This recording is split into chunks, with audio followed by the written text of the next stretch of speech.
హల్లెలూయా. ప్రతి ఒక్కరం కూడా రెండు చేతులు చెప్పుకుందాం. Praise the lord. Hallelujah, hallelujah. ఒక చిన్న పాట పల్లవి చరణం పాడుకొని వర్తమానంలోకి వెళదాం.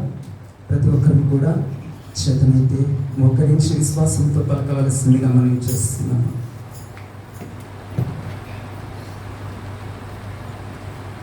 ప్రభువా ప్రార్థననే పయ్యా, ప్రార్థించకుండా నేనుండలేనయ్యా. ప్రభువా ప్రార్థననే పయ్యా, ప్రార్థించకుండా నేనుండలేనయ్యా. నీ పాదాలు తడపకుండా నా పయనం సాగరయా. నీ పాదాలు తడపకుండా నా పయనం సాగరయా. ప్రార్థన వలనే పయనము, ప్రార్థనే ప్రాకారము, ప్రార్థనే ప్రాధాన్యము, ప్రార్థన లేనిది పరాజయం. ప్రార్థన వలనే పయనము, ప్రార్థనే ప్రాధాన్యము, ప్రార్థనే ప్రాకారము, ప్రార్థన లేనిది పరాజయం. ప్రభువా ప్రార్థననే పయ్యా, ప్రార్థించకుండా నేనుండలేనయ్యా. ప్రభువా ప్రార్థననే పయ్యా, ప్రార్థించకుండా నేనుండలేనయ్యా. నీ పాదాలు తడపకుండా నా పయనం సాగదయా. నీ పాదాలు తడపకుండా నా పయనం సాగదయా. ప్రార్థనలో నాకునది పెళ్ళగించుట సాధ్యము, ప్రార్థనలో పోరాడునది పొందకపోవుట సాధ్యము. ప్రార్థనలో నాకునది పెళ్ళగించుట సాధ్యము, ప్రార్థనలో పోరాడునది పొందకపోవుట సాధ్యము. ప్రార్థనలో ప్రాకులాడినది పతనమవుట సాధ్యము, ప్రార్థనలో ప్రాకులాడినది పతనమవుట సాధ్యము. ప్రార్థనలో పదునైనది పని చేయకపోవుట సాధ్యము, ప్రార్థనలో పదునైనది పని చేయకపోవుట సాధ్యము. ప్రభువా ప్రార్థననే పయ్యా, ప్రార్థించకుండా నేనుండలేనయ్యా. ప్రభువా ప్రార్థననే పయ్యా, ప్రార్థించకుండా నేనుండలేనయ్యా. నీ పాదాలు తడపకుండా నా పయనం సాగదయా. నీ పాదాలు తడపకుండా నా పయనం సాగదయా. నీ పాదాలు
సర్వశక్తిమంతుడా, సర్వమును ఎరిగిన సర్వాధికారము కలిగిన సర్వశక్తిమంతుడవై ఉన్న మా ప్రియాతి ప్రియ పరలోకపు తండ్రి, నీ పరిశుద్ధ నామానికి వందనాలు తెలియజేసుకుంటున్నామయ్యా.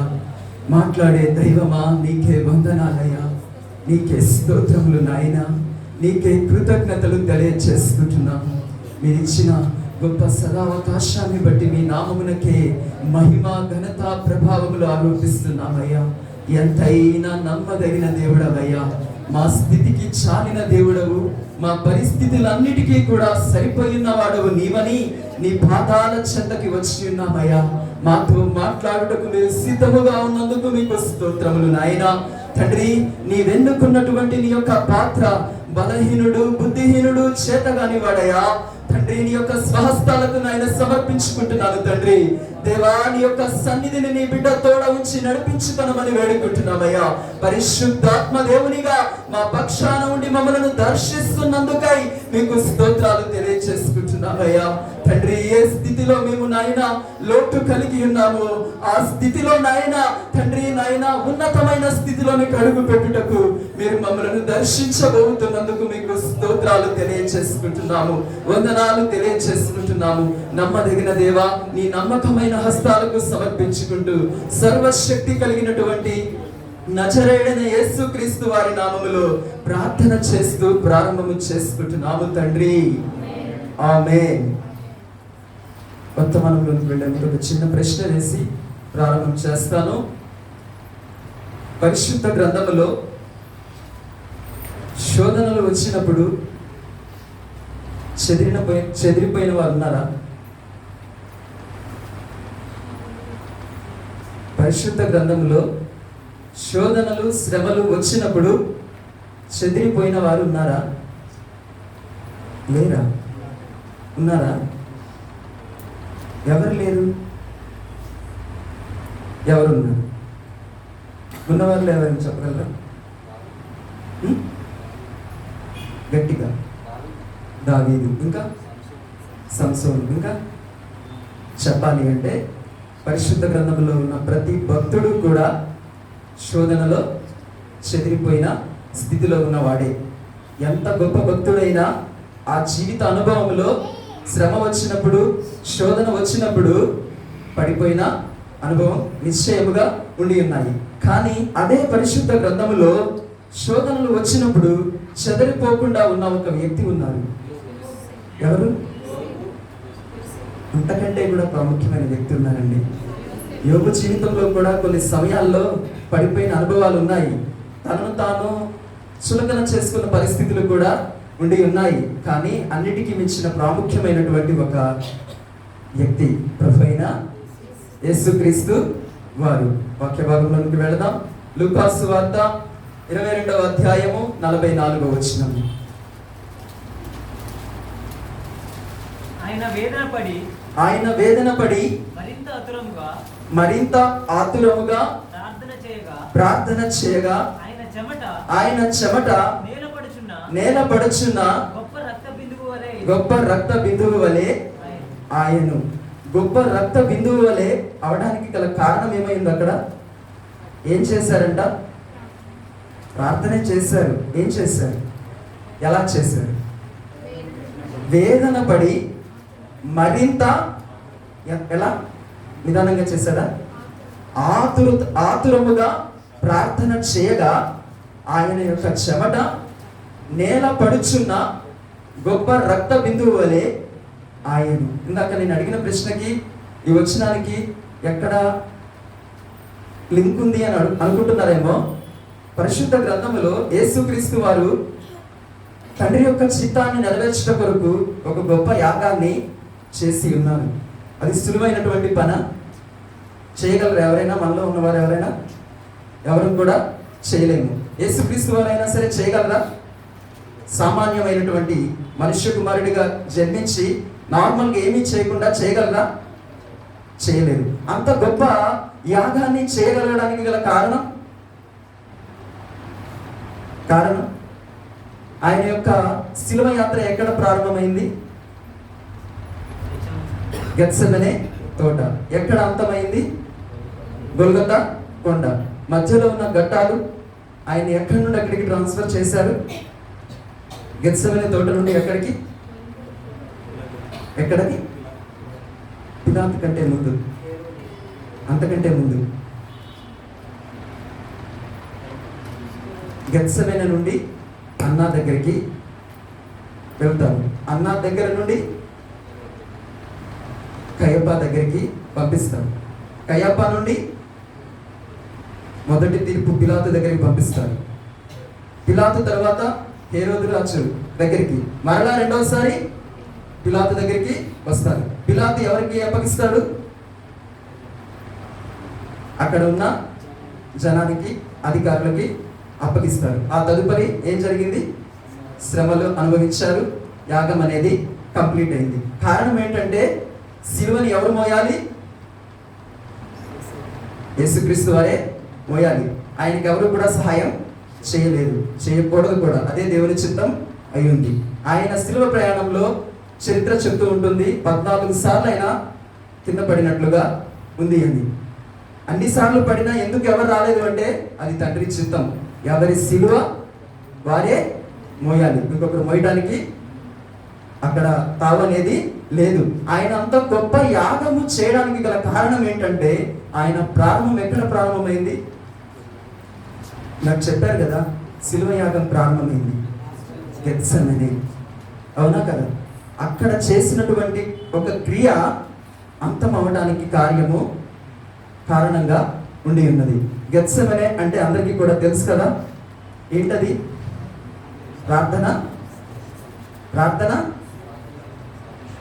ప్రార్థన చేసుకునే స్థలం. అవును, నిజమనే, అందరికీ కూడా తెలిసిందే. యేసుక్రీస్తు వారు ప్రార్థన చేసుకోవడానికి స్థలము అని అంటారు. కానీ గెత్సెమనే అంటే అర్థం ఏంటంటే నూనె గానుగా అని అర్థం. ఎందుకు అంటే గెత్సెమనే తోటలో ఏ వృక్షాలు ఉంటాయి ఎక్కువగా? నేనైతే వెళ్ళలేదులే, కానీ వెళ్ళిన వారు చెప్తే నేను విన్నాను, ఆలివ్ ట్రీస్ ఎక్కువగా ఉంటాయి అని చెప్పి. దాని నుండి ఏం తీస్తారు? ఆలివ్ ఆయిల్ తీస్తారు. ఊరికనే వచ్చేస్తుందా? రాదు. అది చాలా విలువైనటువంటి నూనె. దానివల్ల చాలా ఉపయోగాలు ఉండి ఉన్నాయి. అది ఎక్కడ అంటే అక్కడ ఆ తోటలో నాటినటువంటి మొక్కలు నలగగొట్టబడి, విరవబట్టబడి, అన్నీ కూడా కార్యక్రమాలు చేయబడిన తర్వాత ఆయిల్ అనేది ప్రిపేర్ అవుతుంది. అదే రీతిగా ప్రభు అయిన యేసుక్రీస్తు వారు ఆ గెత్సెమనే తోటలో చేసినటువంటి ప్రార్థన ఇలా చదువుకున్నాం కదా, ఎలా చేశారు? ఆయన వేదన పడి మరింత ఆతురముగా ప్రార్థన చేయగా ఆయన యొక్క చెమట నేల పడుచున్న గొప్ప రక్త బిందువుల వలె ఆయను. అటువంటి గొప్ప యాగాన్ని చేయాలి అంటే నిజంగా అంత గొప్ప ప్రార్థన అవసరమై ఉన్నది. ఆయనకి తెలుసు అది ఆయన వల్ల కాదు అని. కావాలి అంటే ఏం చేయాలి? దేవుని సన్నిధిలో మోకరించాలి అని. ఆయన చేసిన ప్రతి పనికి కూడా యేసుక్రీస్తు వారు ప్రార్థన చేయకుండా ఏదైనా చేశారా? ఏది కూడా చేయలేదు. ప్రార్థన ద్వారానే సమస్తమును కూడా చేయగలిగిన వారిగా కనబడుతూ ఉంటారు. మన జీవితాల్లో అయినా సరే అంతే. ఏది చేయాలి అన్నా ప్రార్థన అనేది ప్రాముఖ్యమై ఉన్నది. అటువంటి గొప్ప ప్రార్థన చేసినటువంటి ప్రభు అయినటువంటి యేసుక్రీస్తు వారు జయాలను పొందుకున్నారా? అపజయాలను పొందుకున్నారా? జయాలను పొందుకున్నారా? అపజయాలను పొందుకున్నారా? మధ్యలో అవమానాలు, నిందలు అన్ని ఎదురయ్యాయి. కానీ ఫైనల్గా ఏమొచ్చింది? విజయమే వచ్చింది. ఆయన విజయం కోసమే పోరాడాడు, విజయం కోసమే ప్రార్థన చేసి ఉన్నారు. అంతేకాని చెదిరిపోలేదు కదా, వెనకడికి వేయలేదు కదా. పాపం చేశాడా? లేదు. చాలా మంది భక్తులు ఆత్మీయతలో ఎదిగి దేవునికి సమీపంగా ఉంటూ దేవుని వెంటే తిరుగుతూ కూడా ఎన్నో సమయాలలో పడిపోయిన వారిగా ఉన్నారు. నాకు తమ్ముడు చెప్పాడు కదా దావీదు అని. దావీదు ఏమై ఉన్నాడు? హృదయానుసారుడై ఉన్నాడు. కానీ ఒక స్థితిలో ఏమైపోయి ఉన్నాడు? శోధనని జయించలేకపోయి ఉన్నారు. అవునా? అలానే చాలా మంది భక్తులు ఉండి ఉన్నారు. వారి జీవితాల్లో శోధన వచ్చినప్పుడు జయించలేకపోయారు. అంటే వాళ్ళ జీవితాల్లో ప్రార్థన లేదా అంటే ఉంది, కానీ ఏ రీతిగా చేయాలో అటువంటి ప్రార్థన అనుభవం అనేది లేదు. అది యేసుక్రీస్తు వారిలో ఉంది. అందుకే ఆయన ప్రార్థన చేయగా ఏమై ఉంది? చెమట అనేది రక్త బిందువులుగా మారింది. కారణం ఏంటి అంటే ఆయన మనల్ని అంతగా ప్రేమించారు. కారణం ఏమైంది? ఆయన మనల్ని అంతగా ప్రేమించారు. మనం నిజంగా ఒకరిని ప్రేమిస్తే మనకి చాలా ఇష్టమైనది కూడా ఇచ్చేస్తాం. గమనిస్తే ఒకవేళ ఆ ఎక్స్పీరియన్స్ ఎవరికైనా ఉండుంటే అర్థమవుతుంది. మనిషినైనా సరే ఎవరినైనా ప్రేమిస్తే నీ మదర్ ఇచ్చినా నీ ఫాదర్ ఇచ్చినా ఒక గోల్డ్ చైన్ అడిగినా కానీ ఇచ్చేస్తారు. కారణం ప్రేమించి. అవునా? మన కోసం ప్రభువైన యేసుక్రీస్తు వారు ప్రాణం ఇచ్చారంటే మనల్ని ఎంతగా ప్రేమించాడు చెప్పండి. అంతగా ప్రేమించాడు కాబట్టే వేదన అనుభవిస్తూ కూడా ఆతురముగా బాగా ఎంతగా అంటే చెమట అనేది రక్త బిందువులుగా మారేటట్లు ప్రార్థన చేశాడు. అది ఆయన కోసం చేశాడండి. అంత గొప్ప ప్రార్థన ఆయన కోసం చేశారా? లేదు. ఎవరి కోసం చేశాడు? మన కోసం. అది తండ్రి చిత్తమై ఉన్నది. దానిని నెరవేర్చడం కొరకు ఏం కావాలి? శక్తి అనేది కావాలి. కాబట్టి ఆయన అటువంటి గొప్ప ప్రార్థన చేసిన వాడిగా మన మధ్య ప్రత్యక్షమవుతూ ఉన్నారు. కానీ ఏమి చేయించడానికి ఆయన ప్రార్థన చేసి ఉన్నారు? చాలా రకాలుగా ఉన్నాయి. ఎందుకంటే ఆయనకి ఆయన కూడా మనిషే కదా. ఎందుకంటే మనిషి కుమారుడిగా ఈ లోకంలోనికి వచ్చి ఉన్నాడు. మనిషి అంటే ఎన్నో శ్రమలు అనేవి ఎదురవుతాయి. మనకి ఎదురవుతున్నాయో లేదో మనం ఒక్కోసారి గమనించాం, కానీ యేసుక్రీస్తు వారికి మాత్రం ఎదురైన సంగతి అందరికీ తెలుసు. చిన్నపిల్లని అడిగినా ఏమంటారు? ఆయన తలకి ముళ్ళ కిరీటం కూర్చోబడింది, బల్లములతో పొడిచారు, కొరడాలతో కొట్టారు. అవునా కదా? అసలు బైబిల్ తెలియని వాళ్ళకి కూడా తెలుస్తుంది. ఎందుకంటే ఆయన శ్రమలు అనుభవించాడు. మన జీవితంలో శోధన ఎదురైందని చెప్పాలంటే ఆలోచిస్తాం.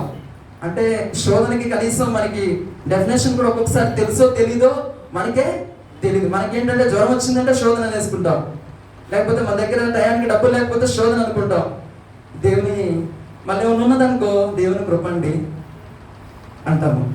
అంటే మన ఆలోచన శక్తి అనేది అలా ఉంటుంది. కానీ ప్రభువైన యేసుక్రీస్తు వారు ఆ ప్రార్థన చేయడం వల్ల మొదటిగా ఏం చేసి ఉన్నారంటే శత్రువుని జయించిన వారిగా ఉండి ఉన్నారు. అది అందరికీ కూడా సుపరిచితమైనటువంటి వాక్య భాగమే. నేను కూడా చెప్పేది ఎవరికి కూడా తెలియని వాక్య భాగం ఏమీ కాదు, అందరికీ తెలిసినదే.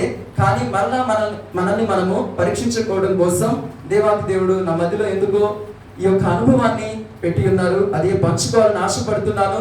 మత్తయి సువార్త 26వ అధ్యాయము 41వ వచనము. మీరు శోధనలో ప్రవేశించకుండానట్లు మెలకువగా ఉండి ప్రార్థన చేయుడి. ఎందుకు ఆయన అంత గొప్ప ప్రార్థన రాత్రికాల సమయంలో చేసి ఉన్నారంటే తెల్లవారితే ఏమైంది? ఆయనకి గొప్ప యాగములోనికి, ఒక గొప్ప యుద్ధములోనికి అడుగు పెట్టాలి.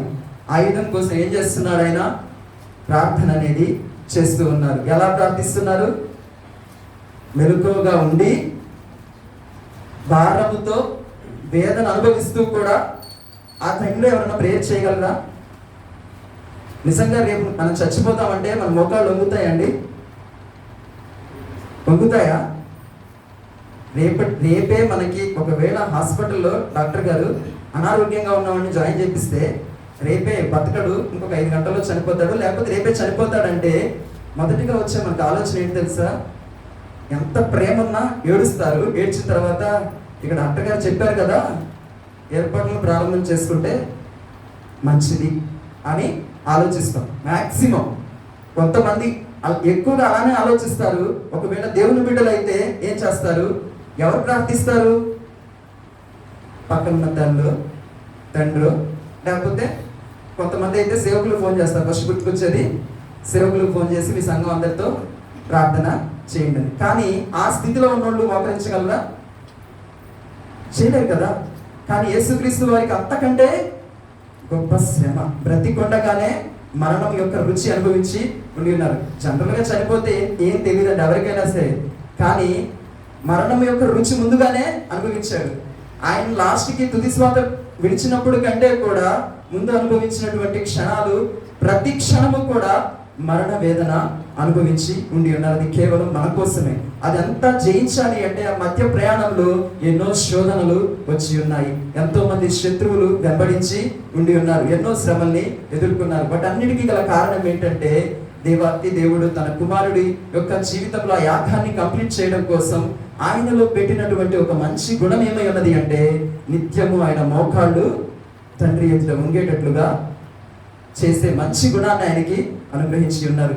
ఎంతగా వాక్యాన్ని విన్నా మనము, ఎన్ని ప్రసంగాలు విన్నా మరి మన జీవితంలో శోధన వచ్చినప్పుడు మన స్థితి ఏ రీతిగా ఉంటుంది, మన ఆలోచన అనేది ఏ వైపుకి తిరుగుతుంది? ప్రార్థన చేయడానికి మన ఆలోచన చెవియొగ్గుతుందా, లేకపోతే దాన్ని ఓవర్కమ్ చేయడానికి ఏమైనా మార్గాల్ని మనము ఎంచుకుంటున్నామా అన్నది మనల్ని మనము పరీక్షించుకోవాలి. ఏమీ చేయలేదు, ఏం చేశాడు? తండ్రి సన్నిధిలో మోకరించి ప్రార్థించాడు. దేనికోసం? ఆ శోధనని జయించడం కోసం, శక్తి కోసం, మెలకువ కలిగి ఆయన ప్రార్థించాడు. మనల్ని కూడా శోధనలో పడకుండా ఉండునట్లు ఏం చేయమన్నాడు? అక్కడ ఎలా ఉందంటే, మీరు శోధనలో ప్రవేశించకుండునట్లు. అంటే ఏం చేయాలి? ప్రవేశించాక చేయాలా? ముందే చేయాలి. ఇలాంటి ఒక్కసారి గమనిద్దాం. రోగం వచ్చినప్పుడు ఒకవేళ నిజంగా మోకాలు వంగిద్దేమో కానీ, రోగం రాకముందు రోగం వస్తుందని ప్రార్థించగలరా ఎవరైనా? అది కూడా యేసయ్య ఈ విధంగా ప్రార్థించినట్టు ప్రార్థించగలరా? అన్నీ మంచిగుంటే అసలు మనం ప్రార్థనే చేయం.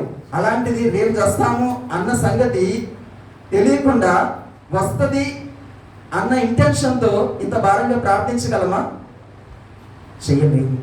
కానీ ఆయన ఎందుకు చెప్పాడు అంటే, ఆయనకి ఏ రీతిగా శ్రమలు ఎదురయ్యాయో నిజముగా అటువంటి శ్రమలు మనకి కూడా ఎదురవడానికి సిద్ధముగా ఉండి ఉన్నాయి. వాటన్నిటినీ జయించాలి అంటే అది రాకమునిపే మనం ఏం చేయాలి?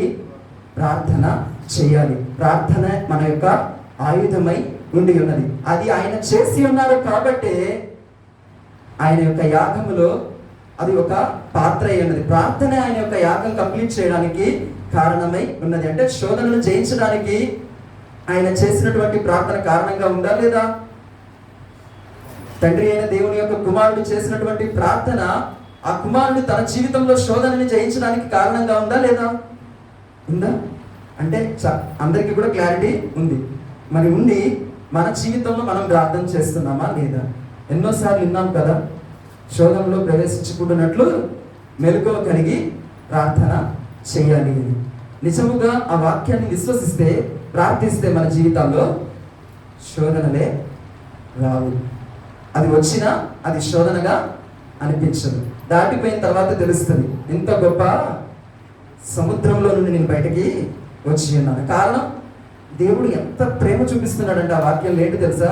నువ్వు నేను బాధపడకూడదని ఆయన ఏం చేస్తున్నాడు? ముందుగానే మెడిసిన్ ఇస్తున్నాడు, ఒక ఫార్ములా చూపిస్తున్నాడు.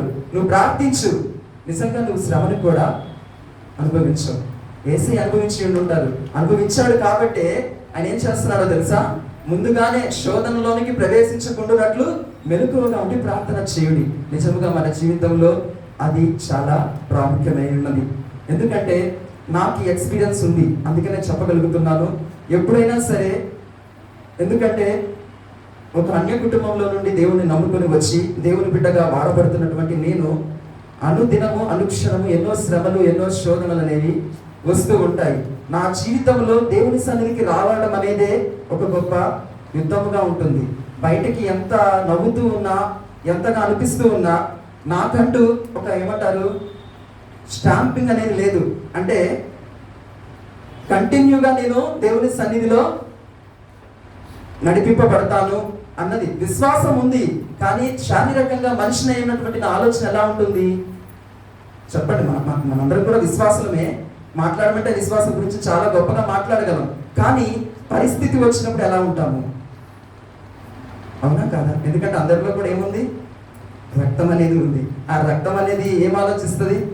చావంటే భయమే.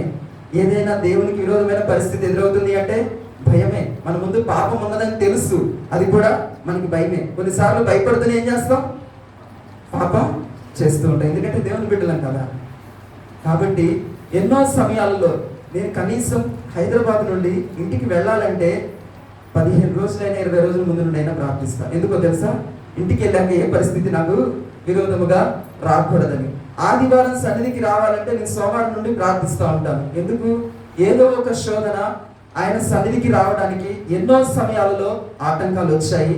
అనుభవం ఉంది కాబట్టి నాకు ఈ వాక్యం అనేది చాలా ఇష్టమైనది. ఎందుకంటే యేసయ్య నన్ను ప్రేమించి నాతో మాట్లాడినటువంటి మాట. నేను బాధపడకూడదని మరలా నేను అడగకూడదు. ఏమని? నీ సన్నిధికి నన్ను ఎందుకు రానివ్వట్లేదని అడగకోకుండా ఉండే పరిస్థితి నాకు రానిచ్చేటట్లుగా దేవుడు నాతో మాట్లాడాడు. ఇటువంటి ఎక్స్పీరియన్స్ నాకే కాదు, మీ అందరి జీవితాల్లో కూడా చెప్పమంటే నాకంటే గొప్పగా చెప్పగలరు. కాకపోతే దేవుడు నాకు ఈరోజు అవకాశం ఇచ్చారు కాబట్టి నేను చెప్తున్నాను, ఏదేమైనా మన జీవితంలో శోధన రాకమునిపై ప్రార్థించే వారిగా మనం ఉంటే ఎటువంటి శోధనలు ఎదురైనా వాటన్నిటినీ కూడా చాలా సులువుగా ఎదుర్కొనేటటువంటి శక్తి దేవుడు మనకి అనుగ్రహించే వాడై ఉన్నాడు. అంతేకాకుండా యేసుక్రీస్తు వారు ఈ విధముగా ప్రార్థన చేయడం వల్ల జరిగినటువంటి ఇంకొక కార్యం కూడా ఉండి ఉన్నది. మత్తయి సువార్త 26వ అధ్యాయము 1వ వచనం నుండి చదువుకుందామండి. 5వ వచనం వరకు.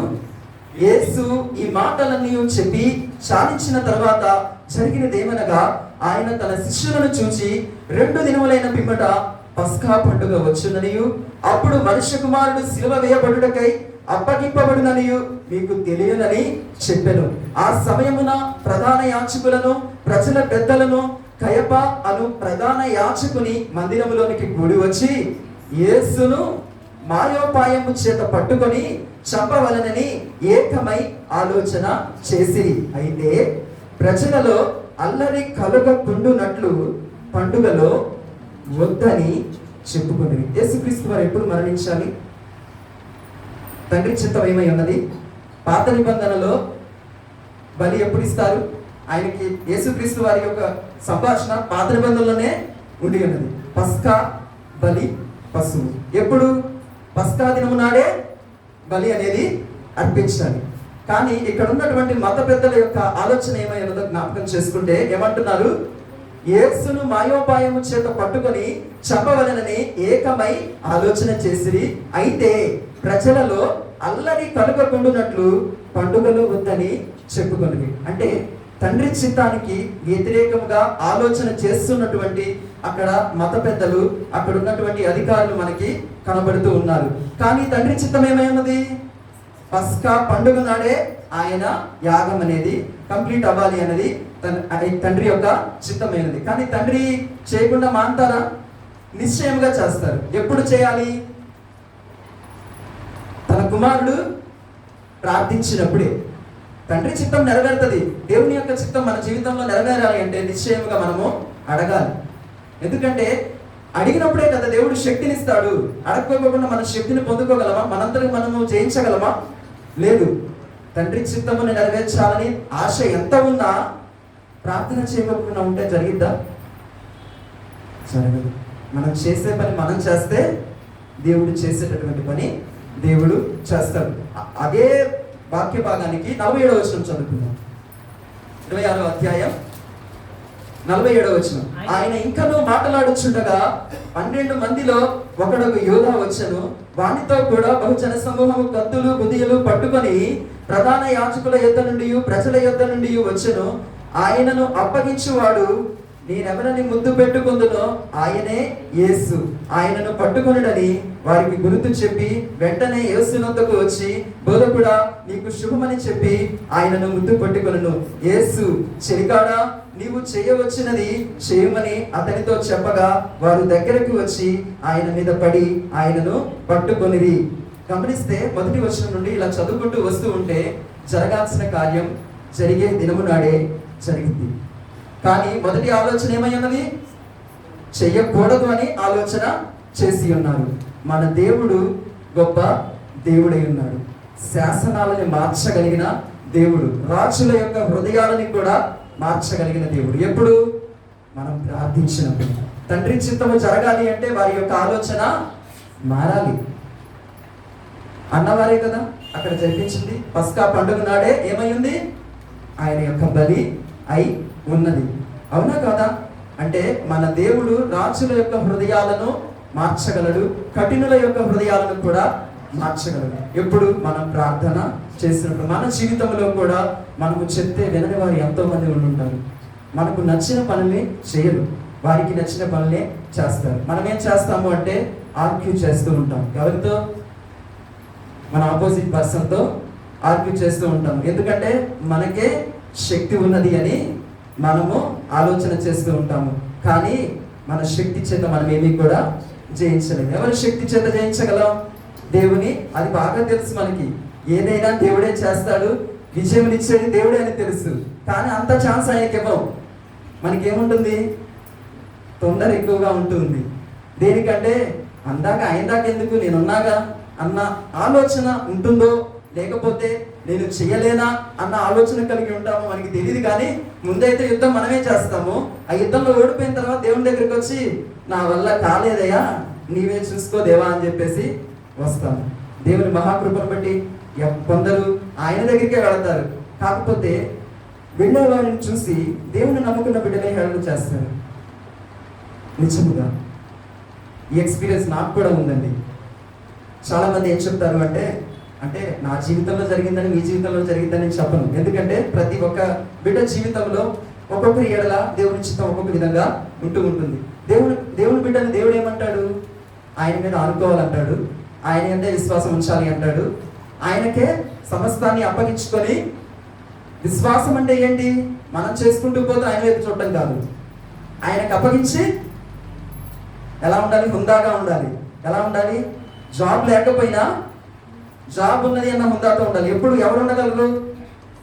నా జీవితాన్ని నడిపించేవాడు నా దేవుడు, ఆయన చేతిలో. ఆయన అంటాడు కదా, నీ భారము యెహోవా మీద మోపుము, ఆయనే నిన్ను ఆదుకొను. ఎప్పుడు? మోపినప్పుడు. మోపు మన మీద ఉంచుకొని విశ్వాసంతో ఉన్నామంటే జరిగిందా? ఆయన ఆదుకోడు కదా, ఛాయల్లో కూడా రాడు. అంతా మన దగ్గరే ఉంచుకొని దేవా నన్ను కాపాడంటే ఆయన ఏమంటాడు? నువ్వు దింపితే నేను ఆదుకుంటా. దింపుకోకుండా ఎలా ఆదుకుంటాడు? కాబట్టి ఎన్నో సమయాలలో మనము విశ్వాసాన్ని కనపరిచే పనిలో మనల్ని అవిశ్వాసపు అడుగుజాడల్లోకి వెళ్ళడానికి ఎవరు లోకంలో వాళ్ళు రారండి. మన పక్కనున్న సహ స్నేహితులే, సహోదరులు ఏమంటారు? సరేలే, చూడొచ్చా ఎంత గొప్ప భక్తుడుగా, ఎంత గొప్ప విశ్వాసురాలుగా. మళ్ళీ వాళ్ళు ఎవరు? విశ్వాసులే. వాళ్ళ విశ్వాసం చూపించాలని ఏమంటారు? అంత మంచి మార్గంలోకి వెళ్ళడానికి మనుషులం కదా, ఓర్వలేరు.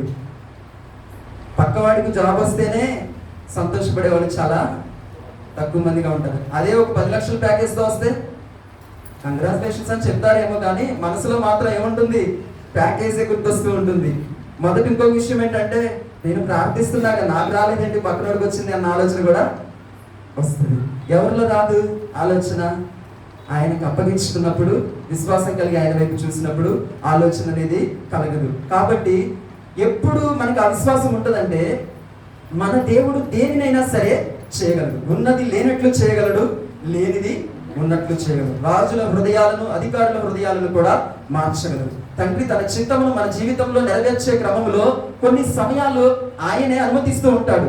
కొన్ని పరిస్థితులను, కొంతమంది హృదయాలని కఠినపరుస్తూ ఉంటాడు, కొంతమందిని మనకే ఆపోజిట్ గా పంపిస్తూ ఉంటాడు. ఎందుకంటే మనం ఆయన అడుగుతామా లేదా? ఎందుకంటే ఆయన ముందుగానే ఏం చేశారు? అన్నీ చెప్పి ఉన్నారు. చెప్పిన దాన్ని ఏం చేయాలి? మనము ఆయనకి గుర్తు చేయాలి. ఫర్ ఎగ్జాంపుల్, నాకు ఒక 10,000 కావాలి. నేను వచ్చి సేవకుల దగ్గరికి, అయ్యారు నాకు 10,000 కావాలని అడుగుతాను. సరే ఇస్తానంటారు, కానీ ఇవ్వరు. ఇస్తానంటారు కానీ ఇచ్చే మనసే. ఇస్తానంటారు, సరే వెళ్ళిపోతాను. కాకపోతే మరి లాక్కోలేను కదా. మళ్ళీ ఏం చేస్తాను? 2వ రోజు దారిలో వెళ్తున్నప్పుడు అయ్యగారు కనపడతారు. అయ్యగారు నేను అడిగాను కదా, గుర్తుందా అంటే గుర్తుంది, 10,000 అడిగావు కదా అంటే ఇస్తారు. ఎప్పుడు ఇచ్చారు? గుర్తు చేసినప్పుడే కదా. లేకపోకుండా అడిగానని చెప్పేసేసి వచ్చి ఇచ్చేసేస్తారా? అంటే దీన్ని తప్పుగా మీరు అర్థం చేసుకోవద్దు. అర్థం చేసుకోవడానికి ప్రయత్నించండి. సమస్తమును దేవుడు అనుగ్రహించి, కొంతమంది అంటారు కదా, ఏమని? అన్నీ ఆయన ఇచ్చాడు కదండి, అడగాల్సిన అవసరం ఏంటి? అడగాలి, అవునా కాదా? తల్లిదండ్రులు వారి యొక్క ఉన్న ఆస్తి అంతస్తుని కొడుకులు కడపకుండా ఇస్తారా? గమనించండి, ప్రతి కుటుంబంలో కొడుకు అడిగిన తర్వాత తల్లిదండ్రులు ఇస్తారు. అడగాలది. కొడుకుకి అధికారం ఉంది, తల్లిదండ్రులకి అది పొందుకునే అధికారం కూడా ఉంది. అడగండి అమ్మైనా అన్నం పెట్టదు, అమ్మే, కానీ అడగాలి. దాంట్లో ఏం కనపడుతుంది అంటే వినయము, విధేయత, గౌరవము అన్నీ కనపడతాయి. చాలా గుణాలు దాగి ఉంటాయి. కాబట్టి ఆయన్ని అడగాలి. కాబట్టి ఇక్కడ ఏం జరిగింది? తండ్రి చిత్తమును నెరవేర్చకుండా ఉండేటట్లు కొన్ని పరిస్థితులు ఎదురయ్యాయి. కానీ తండ్రి చిత్తమును నెరవేర్చడం కొరకు వారి యొక్క హృదయాలను కూడా దేవుడు మార్చి ఆయన యొక్క స్టెప్ ముందుకు వెళ్ళడానికి కారణంగా ఉంది. కారణం ఆయన చేసినటువంటి ప్రార్థన అనేది మనకి అర్థమవుతూ ఉంటుంది. కాబట్టి చాలా సమయాల్లో మనం ప్రార్థన చేస్తాము, కానీ చేయాల్సినటువంటి ప్రార్థన చేస్తున్నామా లేదా అన్నది మనల్ని మనము జ్ఞాపకం చేసుకునే వారిగా ఉండి ఉండాలి. మరి ఇప్పుడు చూసుకుందాం మత్తయి సువార్త 26వ అధ్యాయము 39వ వచనము. దూరం వెళ్ళి సాగిలపడి నా తండ్రి, సాధ్యమైతే ఈ గిన్నె నా యొద్ద నుండి తొలగించుకోను, అయినను నా ఇష్ట ప్రకారం కాదు, నీ చిత్త ప్రకారమే కానీ మనం ప్రార్థించాను. చాలండి. కొంత దూరము వెళ్ళి సాగిలపడి నా తండ్రి, సాధ్యమైతే ఈ గిన్నె నా యొద్ద నుండి తొలగిపోనిము, అయినను నా ఇష్ట ప్రకారము కాదు,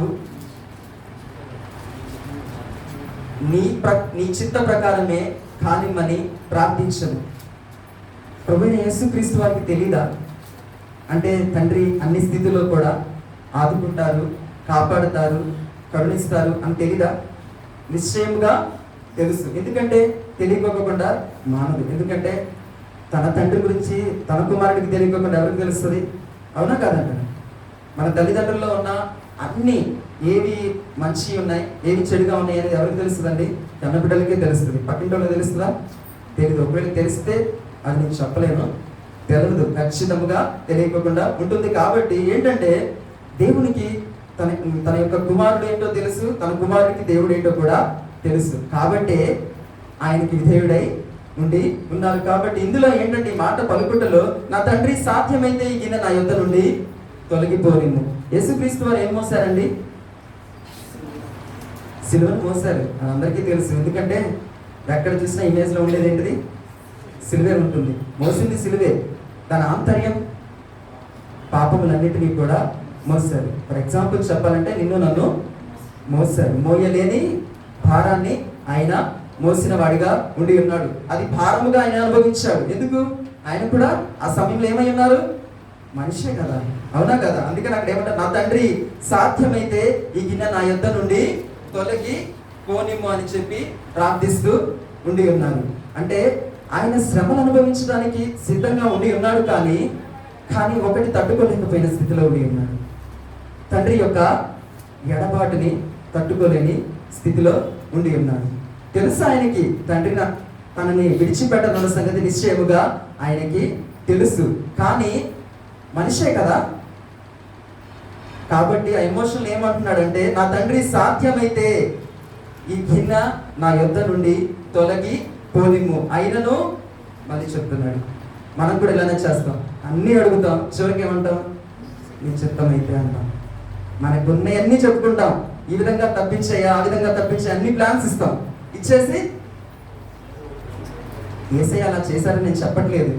కానీ ఇక్కడ ఏంటంటే, నా తండ్రి, సాధ్యమైతే ఈ గిన్నె నా యొద్ద నుండి తొలగిపోనిమ్ము, అయినను నా ఇష్ట ప్రకారము కాదు. ఇక్కడ ఎందుకు ఆ మాట పలికాడంటే, త్యాగం అనేది కనపడుతూ ఉంటుంది. అది ఎవరి కోసం? నీ కోసం, నా కోసం చేసినటువంటి త్యాగము. ఆ త్యాగం చేయడానికి సిద్ధముగా ఉండి ఉన్నాడు. కాబట్టి ఆ మాట పలికాడు. ఏమని?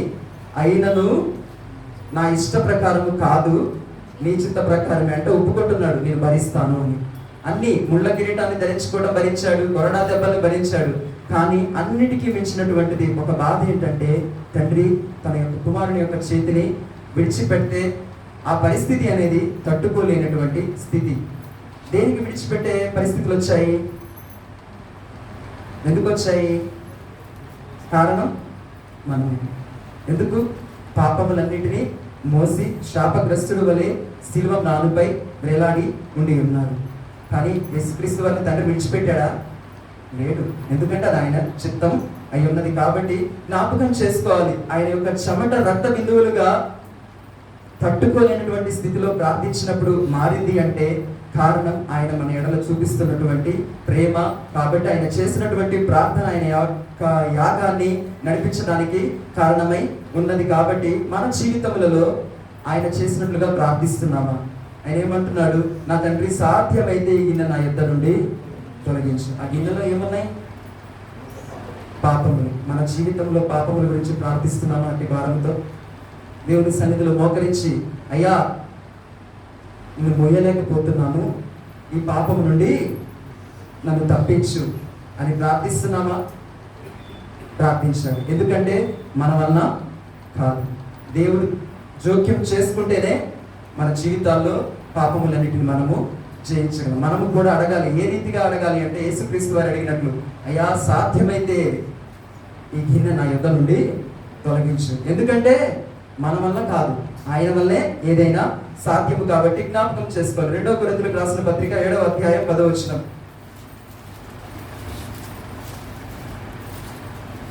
దైవ చిత్తానుసారమైన దుఃఖము రక్షణార్థమైన రక్షణార్థకరమైన మారు మనస్సును కలుగజేయు. చాలండి.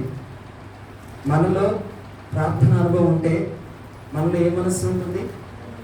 దైవ చిత్తానుసారమైనటువంటి ఏమైనది? చదవండి ఒకసారి. దైవ చిత్తానుసారమైన దుఃఖము రక్షణార్థకరమైన మారు మనస్సును కలుగచేయడం. మనలో దైవ చిత్తానుసారమైనటువంటి దుఃఖం అనేది ఉండాలి. దేని విషయమై? పాపముల విషయమై. దైవ చిత్తానుసారమైనటువంటి దుఃఖము ఏ విషయమై ఉండాలి? పాపము విషయమై ఉండాలి. అలా దుఃఖముతో పాపముల నిమిత్తం విడిపించబడుటకు ప్రార్థించినప్పుడు నిశ్చయముగా దేవుడు మనకి ఏమనుగ్రహిస్తాడు? రక్షణార్థకరమైన మారు మనస్సుని అనుగ్రహిస్తాడు. మనం ప్రార్థిస్తున్నామా? మనల్ని మనం పరీక్షించుకోవాలి. యోహాను సువార్త 8వ అధ్యాయం 29వ వచనం.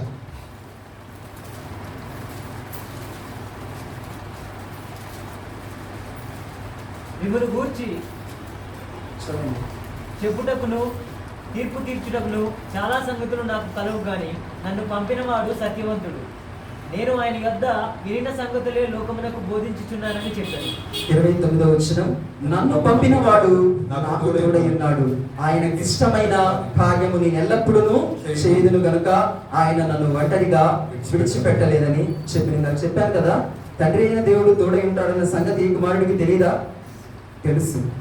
తెలిసి కూడా ఎందుకు అలా పలికి ఉన్నారు అంటే అది మనతో చేయించాలి. ఎందుకంటే నూతన నిబంధనలో ఉంటుంది, ఆయన ఏ పని చేసినా మన కొరకు మాదిరిగా ఉన్నాడు. అది మనల్ని చేయమంటున్నాడు. మనం చేయడం కోసం ఆయన అన్నీ కూడా చేసి ప్రతి చిన్న విషయాన్ని కూడా బైబిల్లో పెట్టడం జరిగింది. ఒకటి కాదు, మనకి చాలా చిన్న విషయంగానే ఉంటుంది, కానీ అది మన జీవితాల్లో ఎదురైనప్పుడు సేమ్ అదే చేయాలని కాదు. అలాంటి పరిస్థితులు వచ్చినప్పుడు ఆ క్యారెక్టర్ అనేది అప్లై అవ్వాలి. దానికోసం ఆయన చేశాడు. అటువంటివి మనం కూడా చేసినప్పుడే దేవుని యొక్క చిత్తాన్ని మనము నెరవేర్చిన వారిగా ఉంటాము. కాబట్టి మనల్ని మనము పరీక్ష చేసుకునే వారిగా ఉండాలి. అటువంటి గెత్సెమనే అనుభవం అనేది మన జీవితంలో ఉండాలి. చెప్పడానికి సమయం లేదు, నేను కూడా ముగిస్తాను. ఎందుకంటే నేను రాసుకున్న విషయం ఏంటంటే గెత్సెమనే నుండి గొల్గొతా వరకు ఉన్న ప్రయాణాలన్నీ రాసుకున్నాను. దేవుని చిత్తం అయితే, ఎందుకంటే సేవకులు సంఘంలో ప్రారంభించారు కదా, ఏమి మండల కాల సమయాన్ని 40 దినాల్ని. నేను మన ప్రిపేర్ అవుతుంటే ఒక్కొక్క అనుభవం ద్వారా ఒక్కొక్కరి నుండి ఒక్కొక్కరికి పంపించినప్పుడు మరి ఏం చేశారు అన్నది నాకు వచ్చిన ఆలోచనలు బట్టి నేను రాసుకున్నాను. నాకు అనిపించింది తర్వాత, అంటే అందరూ చెప్తారు కదా, సిలువలో ఉన్న రహస్యాల గురించి చెప్తూ ఉంటారు. చిన్నప్పుడు నుండి మనం వినలే, అవునా కదా? సిలువ ప్రయాణం గురించి తెలుసు, కానీ నేను ఆ కోణంలో ఆలోచించలేదు. ప్రతి ఒక్కరి దగ్గరికి పంపించినప్పుడు ప్రతి ఒక్కరు స్వాభావికంగా ఏ విధంగా ఆలోచన చేశారు అన్న ఆలోచనలో ఒకసారి ఆలోచిద్దాము. ఎప్పుడు కూడా సిలువ గురించి, ఆయన చనిపోయారు, ఆయన శ్రమలు అనుభవించారు, ఆ ఇబ్బందులు పడ్డారు, అవన్నీ నీ కోసమే నా కోసమే తెలుసు. కానీ నీ కోసం నా కోసం చేసినటువంటి ఆ శ్రమలకి మనం ఏమైనా రిజల్ట్ చూపిస్తున్నామా? అంటే మన జీవితంలో వచ్చినప్పుడు ఆయన వలె మనము జీవిస్తున్నామా? అటువంటి ప్రార్థన అనుభవం మన జీవితంలో ఉండి ఉన్నదా అన్నది నాకు ఒక్కసారి ఆలోచన కలిగింది. ఏదేమైనా ఇటువంటి అనుభవం అనగా దేవుని యొక్క చిత్తమును నెరవేర్చిన కొరకు తండ్రి అయిన దేవుడు ఏర్పరచుకుని ఉన్నటువంటి తన ప్రియాతి ప్రియమైనటువంటి కుమారుని మన కోసము ఈ లోకంలోనికి పంపించి తన యొక్క కార్యాన్ని సంపూర్ణం చేయడం కోసం తన కుమారుడికి తానే శక్తినిచ్చిన కొరకు తన కుమారుడు ఏం చేసి ఉన్నాడు? ప్రార్థన చేసి ఉన్నాడు. అది మన జీవితంలో ఎంతో అవసరమైనది. ఎందుకంటే ఆయన వచ్చారు, ఆయన వెళ్ళిపోయారు, ఆయన మళ్ళా రానే ఉన్నారు. అది ఆయన పని, వస్తారు ఖచ్చితంగా. వెళ్ళాల్సింది మన పని. వెళ్ళాలంటే ఏం చేయాలి? ఇప్పుడు సిలువ ఎక్కాల్సింది ఎవరి పని? యేసుక్రీస్తు వారి పని.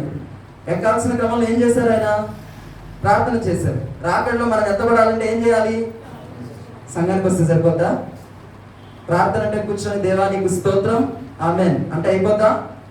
మరి మన చెమట రక్త బిందువులుగా మారాల్సిన అవసరం లేదు, కానీ మన కళ్ళల్లో నుండి కనీసం నీళ్ళైనా వస్తున్నాయా?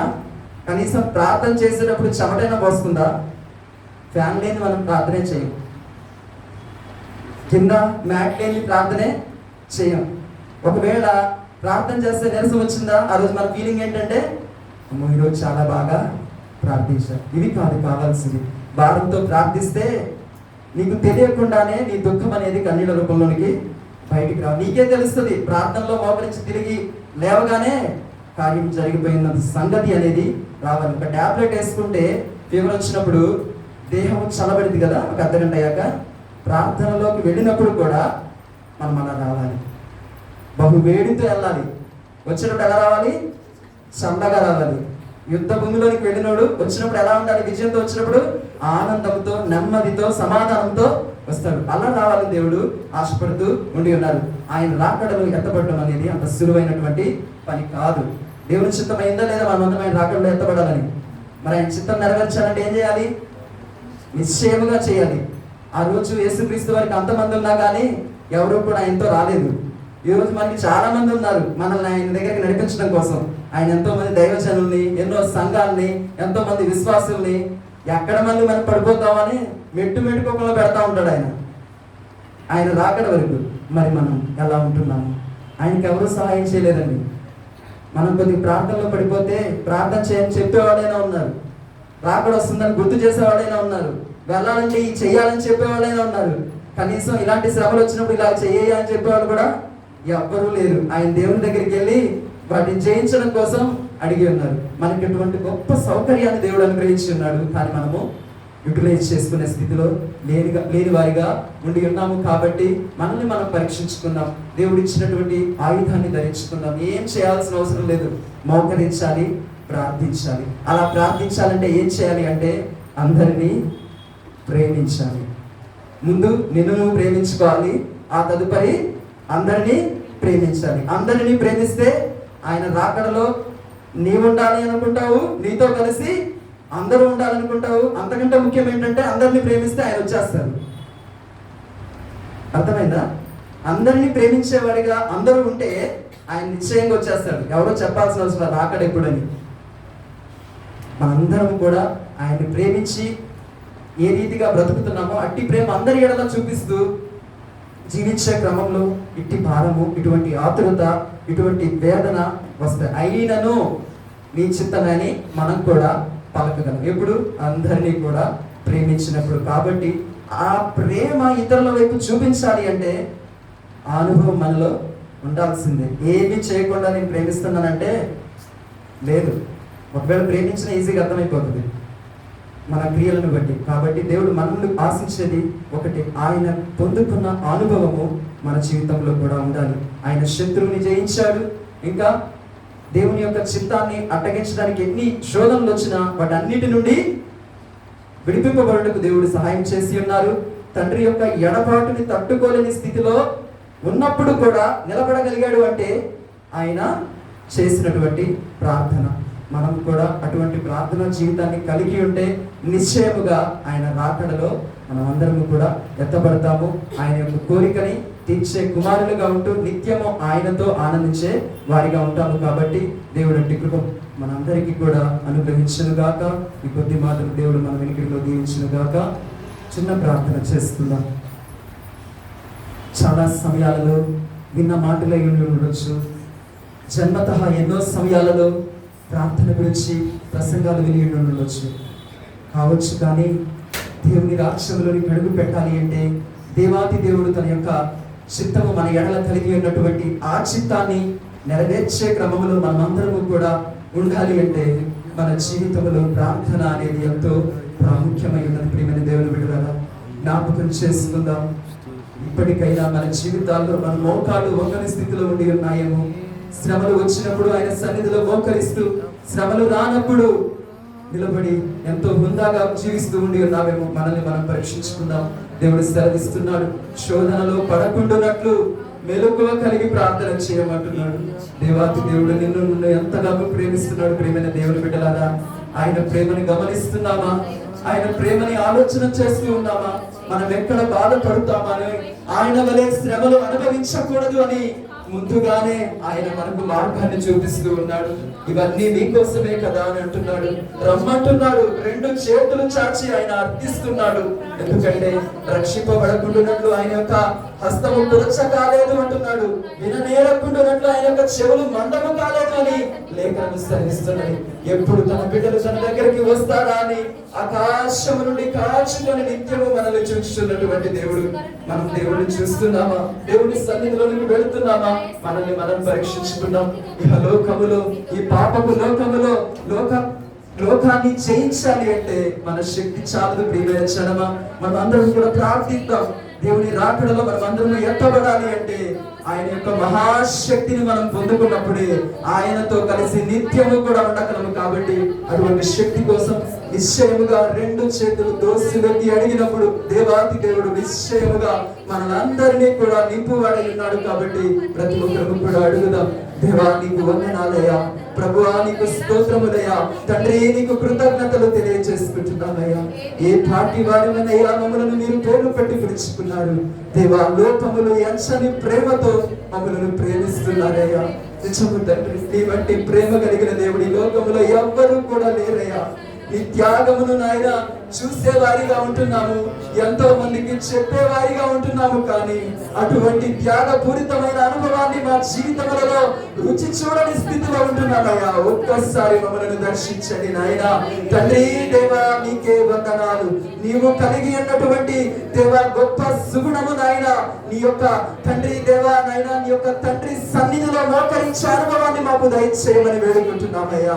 మా మోకాలు నిత్యము నీ సన్నిధిలో వంగునట్లుగా మా జీవితాలలో మేము ఎదుర్కొంటున్న పరిస్థితుల కొరకే కాదు, కానీ నీ యొక్క చిత్తమును నెరవేర్చిన కొరకు తండ్రి, నశించిపోయే ఆత్మల కొరకు, నీ రాజ్య సువార్త నిమిత్తం వాడబడ్డ నిమిత్తమై నీ రాకడలో నాయన ఎత్తబడే కృప కొరకు ప్రభువా కనిపెట్టుకుని మెలకువ కలిగి ప్రార్థన చేసే యోధులుగా మాలో ప్రతి ఒక్కరిని లోపించినందుకు నీకు స్తోత్రములయ్యా. నీ సన్నిధిలో వంగని ప్రతి మోకాలు యేసు నామములో వంగునట్లుగా చేస్తున్నందుకు నీకు స్తోత్రములయ్యా. తండ్రి దేవా విరిగి నలిగిన హృదయముతో చేయలేని స్థితిలో ఉన్న ప్రతి బిడ్డ హృదయము యేసు నామములో విరవబడును గాక అని ప్రార్థిస్తున్నాను తండ్రి. నీ సన్నిధిలో ఏ రీతిగా నాయన చెవి యొక్కాలో ప్రతి ఒక్కరికి నేర్పించమని వేడుకుంటున్నావయ్యా. నీ చిత్తమైతే శ్రమలను అనుభవించే కృపను మాకు దయచేయండి నాయన. శ్రమలని మా జీవితాలలోనికి మీరే అనుమతించి మీకు ఇష్టమైన పాత్రలుగా మేము నాయన చేయ పర్యాంతం వరకు నీ కృప మాకు దయచేయమని మీరు మాకు ఇచ్చిన ఈ సమయాన్ని బట్టి మీకు వందనాలయ్యా తండ్రి. అటువంటి గెత్సెమనే అనుభవాన్ని మా జీవితంలోనికి నాయన మీరు నాయన అనుగ్రహిస్తున్నందుకు మీకు వందనాలు.